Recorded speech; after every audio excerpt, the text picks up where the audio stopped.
जरा आंख बंद करके सोचिए। सरहद पर सन्नाटा छाया है। आसमान साफ है, लेकिन ऊपर एक दुश्मन का ड्रोन मंडरा रहा है। छोटा लेकिन खतरनाक। शायद जासूसी कर रहा हो या कोई बम गिराने की तैयारी में हो। तभी अचानक आसमान से एक काली परछाई बिजली की रफ्तार से झपटती है। अगले ही पल ड्रोन जमीन पर औंधे मुंह गिर चुका है, टुकड़ों में बिखरा हुआ। यह कोई एक्शन मूवी का सीन नहीं है। यह है भारतीय सेना की हकीकत। गरुड़ स्क्वाड। अब सरहद की निगरानी में न तो मिसाइलों का शोर गूंजता है, न ही मशीन गनों की लगातार गड़गड़ाहट सुनाई देती है। अब गश्त की कहानी बदली है। आसमान में कोई शोर नहीं, बस बाजों और चीलों की सटीक, तेज और मौन उड़ानें हैं, जो खतरे को भांपते ही बिजली की रफ्तार से टूट पड़ती है। ये कोई फिल्मी फैंटेसी नहीं, बल्कि भारतीय सेना की नई और अनोखी रियलिटी है। आज ड्रोन सिर्फ शादियों की छतों पर घूमते कैमरे नहीं रहे।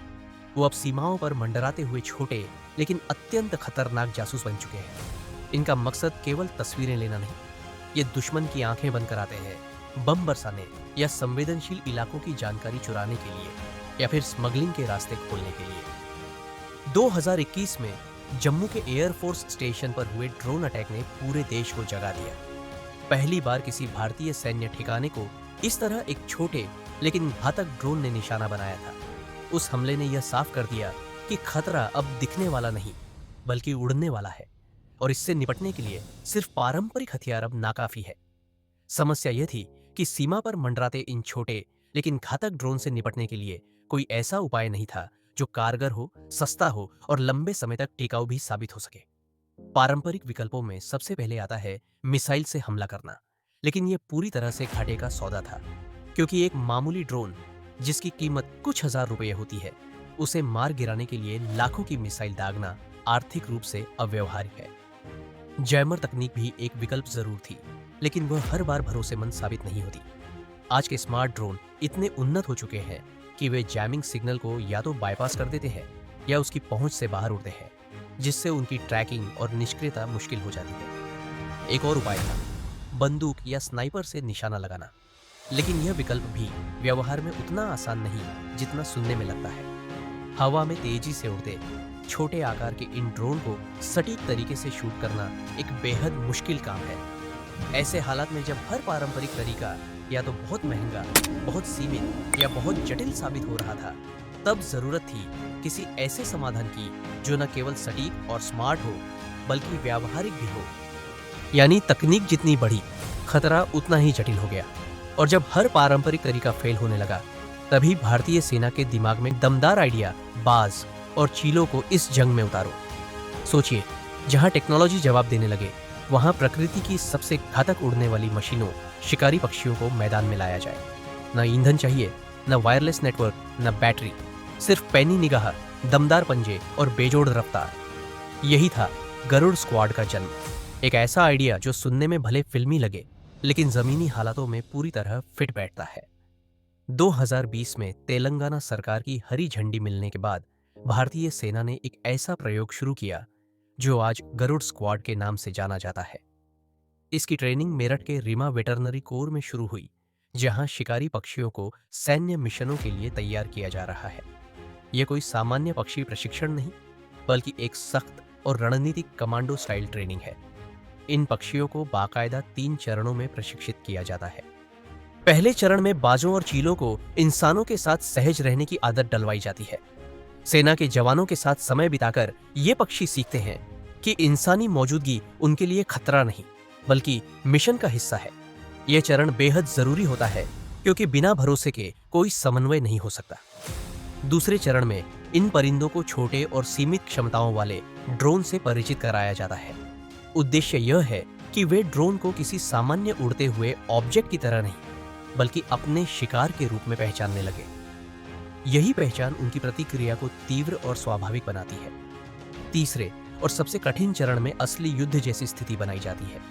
इसमें तेज रफ्तार, आकार में बड़े और स्मार्ट ड्रोन उड़ाए जाते हैं। इन परिंदों को सिखाया जाता है कि कैसे वे हवा में उड़ते इस दुश्मन पर बिजली की गति से झपटे, अपने पंजों में उसे जकड़े या उसकी प्रोपेलर को अपनी चोंच से नष्ट कर दे। यह कोई शो नहीं, बल्कि सेकंडों में किया जाने वाला सटीक और घातक हमला होता है।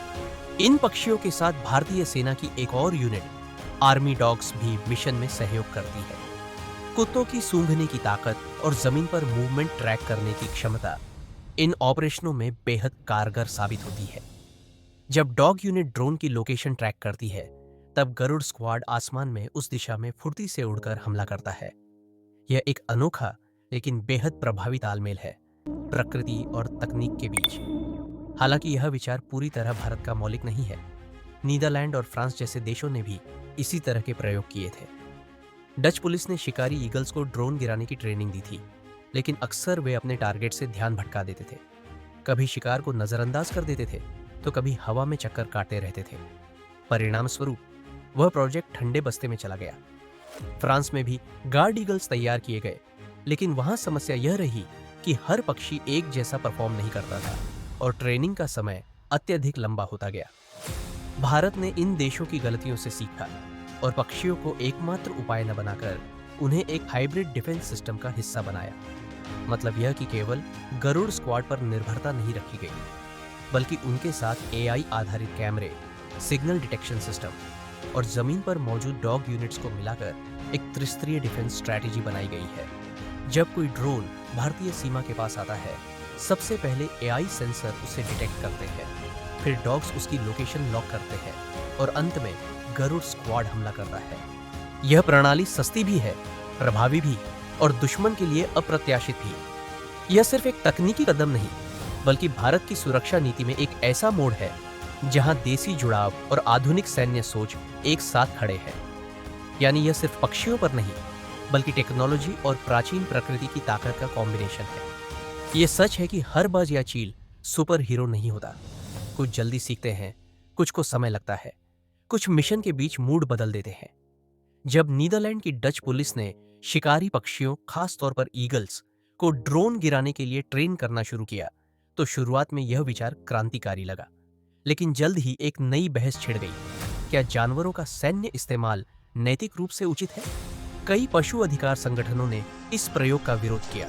उनका कहना था कि जानवरों को युद्ध के उपकरण की तरह इस्तेमाल करना उन्हें खतरों में झोंकने जैसा है। शिकारी पक्षी घायल हो सकते हैं, अपने प्राकृतिक व्यवहार से भटक सकते हैं या लंबे समय तक ऐसे तनाव में रह सकते हैं जो उनकी जीवन शैली के खिलाफ है। ये तर्क इतने मजबूत थे कि अंततः डच पुलिस को यह प्रोजेक्ट बंद करना पड़ा।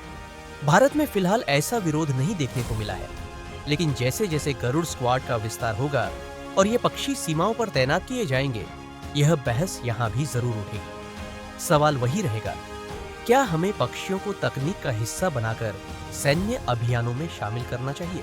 क्या यह केवल नवाचार है या नैतिक रूप से उलझा हुआ फैसला? भारत जैसे लोकतांत्रिक देश में, जहां पर्यावरण और जीवों के अधिकारों पर लगातार चर्चा होती रही है, यह मुद्दा भविष्य में संवेदनशील रूप ले सकता है। लेकिन इन सभी संभावित चुनौतियों और नैतिक उलझनों के बावजूद एक बात स्पष्ट है, भारतीय सेना की गरुड़ स्क्वाड एक अनोखा, सस्ता और बेहद प्रभावी उपाय है ड्रोन जैसे आधुनिक खतरों से निपटने का। ये कोई स्थायी समाधान नहीं है, न ही इसे अकेले युद्ध की अंतिम रणनीति माना जा रहा है, लेकिन यह तकनीक और प्रकृति के तालमेल का एक ऐसा उदाहरण है जो दुश्मन के लिए अप्रत्याशित और भारत के लिए सामरिक रूप से लाभकारी है। यह एक हाइब्रिड डिफेंस मॉडल है जिसमें इंसान, जानवर और आर्टिफिशियल इंटेलिजेंस साथ मिलकर काम कर रहे हैं। भविष्य में इस प्रणाली को और एडवांस किया जाएगा। एआई आधारित ड्रोन ट्रैकर और फेशियल रिकॉग्निशन तकनीकें, ज्यादा कुशल ग्राउंड यूनिट्स और विशेष रूप से ट्रेंड गरुड़ स्क्वाड के साथ यह योजना भारत की सैन्य सोच को परंपरागत सीमाओं से बाहर निकालकर उसे स्मार्ट, लचीली और लागत कुशल रणनीति की ओर ले जा रही है। और शायद यही इसकी सबसे बड़ी ताकत है, जोखिम का न्यूनतमकरण और दुश्मन की योजना को मात देने का एक देसी लेकिन आधुनिक तरीका। सिर्फ मिसाइल नहीं, सिर्फ मशीन नहीं, अब बाज भी रखेंगे भारत की हिफाजत। क्या आपको लगता है गरुड़ स्क्वाड भारत की अगली गेम चेंजर स्ट्रैटेजी है या फिर बस एक रोमांचक प्रयोग? कमेंट में अपनी राय जरूर लिखिए।